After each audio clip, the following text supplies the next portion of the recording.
Kufuatia harusi ya Priscilla na Jux iliyofanyika Nigeria, msanii wa muziki, mwimbaji na rapper kutoka nchini humo, Lil Kesh ni jina lilochukua nafasi. Hiyo ilifuatia baada ya msanii huyo kumpongeza Priscilla alidai kuwa hapo awali alikuwa ni mpenzi wake miaka ya nyuma, tena baada ya kumuita jina la utani Peacock kupitia X na kumtakia heri kama mke wa mtu kwa sasa.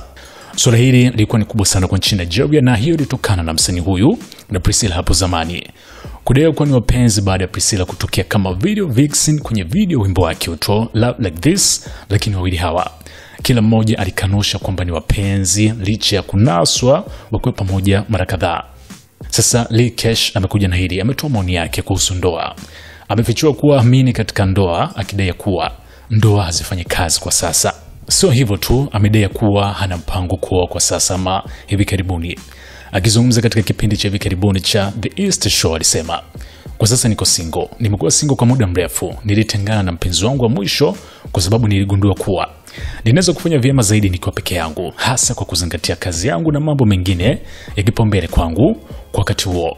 Na tangu wakati huo sijajikuta katika nafasi ya kuweza kushughulikia mambo yote mawili kwa wakati mmoja. Itakuwa vizuri kumpata mtu ambaye atanifanya niwe tayari kuachilia baadhi ya mambo, lakini kwa sasa siko makini sana na swala la kuchumbiana kwa sababu nikianza uhusiano itabidi nitenge muda kwa ajili ya huyo mtu.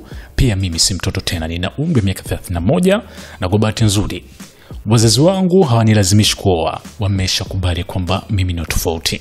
Ndoa labda baadaye, lakini kwa sasa sina mtazamo huo. Pia sitamfanya yote kuwa mama wa watoto wangu kwa makusudi.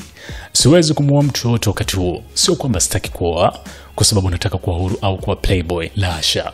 Ni kwamba sijaamini katika ndoa, hazifanyi kazi. Umewahi kuona kiwango cha talaka kilivyo juu?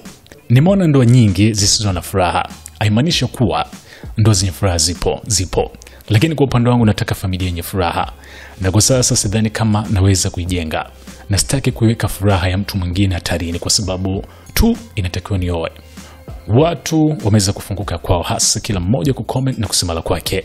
Wengine wanadai kuwa wenda Lil Kesh kwa sasa ndoa ya ex wake ni Priscilla ni kama ina stress, huku wengine wamedai kwamba wenda anarusha dongo kwa namna fulani kwenda kwa mrembo huyo. Hii hapa ni SNS Manager Man.